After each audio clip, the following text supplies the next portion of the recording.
Emergency जैसी चीज कर दें, 1 साल के अंदर मोदी जी प्राइम मिनिस्टर नहीं होंगे। नमस्कार, स्वागत है आपका द पैम्फलेट पर। राहुल गांधी पर हम बात करें उससे पहले आप हमारे चैनल को सब्सक्राइब कर लें, बेल आइकन भी दबा दें और इस वीडियो को लाइक और शेयर जरूर करें।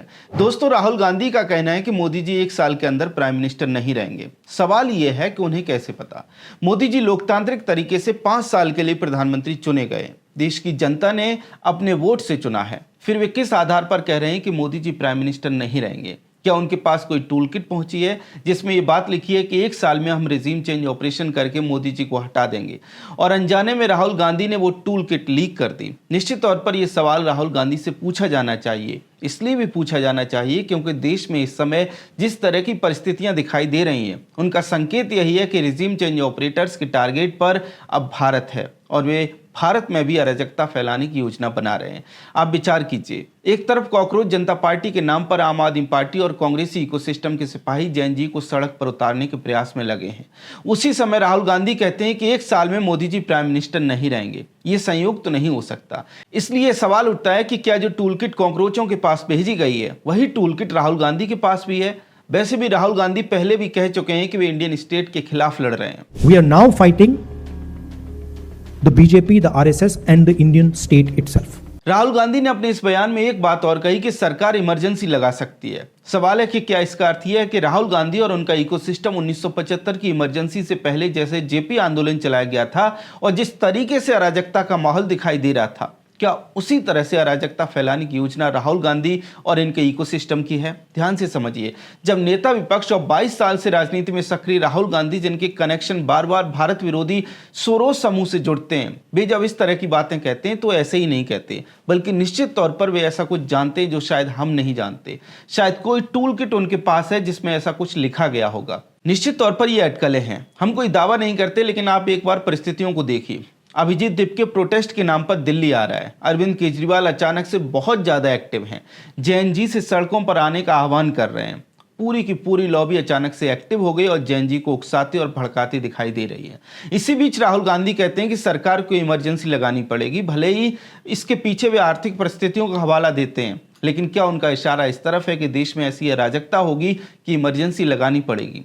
लेकिन वे शायद भूल गए हैं कि इंदिरा गांधी वाला भारत नहीं है, ये पीएम मोदी का भारत है, लोकतांत्रिक भारत। शांति से प्रदर्शन करने पर यहाँ इमरजेंसी नहीं लगती। ना किसान आंदोलन के समय लगी थी, ना शाहीन बाग के समय लगी थी, लेकिन राहुल गांधी को शायद इमरजेंसी से इतना प्यार है कि वे बार बार उसे बाहर निकाल कर ले आते हैं। खैर, अब राहुल गांधी की इस बात को भी ध्यान से सुनिए। हिंदुस्तान के अंदर, सिस्टम के अंदर इंस्टीट्यूशनल रिवोल्ट हो रहा है। तो आप सोचती हैं कि इलेक्शन कमीशन फुली कंट्रोल्ड है। वो 3 साल पहले फुली कंट्रोल्ड है।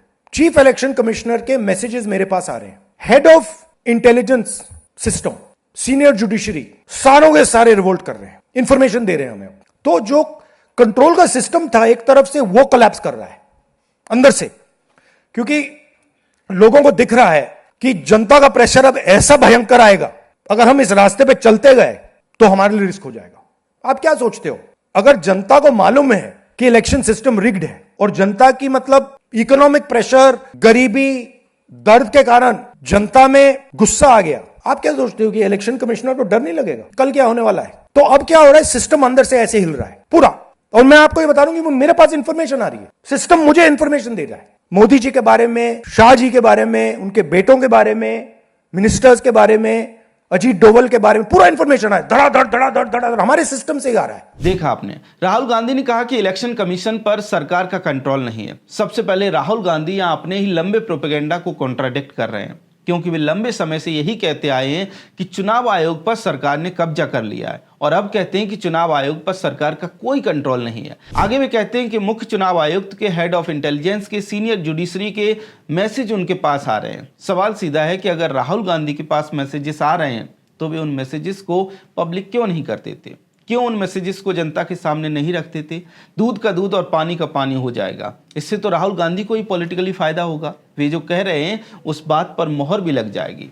कर सकेंगे राहुल गांधी। शायद नहीं, क्योंकि ऐसे कोई मैसेजेस हैं ही नहीं। देखिए, प्रोपेगेंडा का मुख्य उद्देश्य ये भी होता है कि लोगों के बीच में डर फैलाओ, भ्रम फैलाओ, अफवाह फैलाओ, और वही राहुल गांधी करते हुए दिखाई दे रहे हैं। वे कहते हैं कि सिस्टम कोलैप्स कर गया, वही सिस्टम अलग अलग राज्यों में SIR करवा रहा है, चुनाव करवा रहा है, वही सिस्टम जनगणना करवा रहा है, वही सिस्टम दुनिया भर की चुनौतियों से लड़ रहा है, वही सिस्टम सब कुछ व्यवस्थित किए हुए है और हर दिन फैसले कर रहा है। फिर कैसे सिस्टम कोलैप्स कर गया?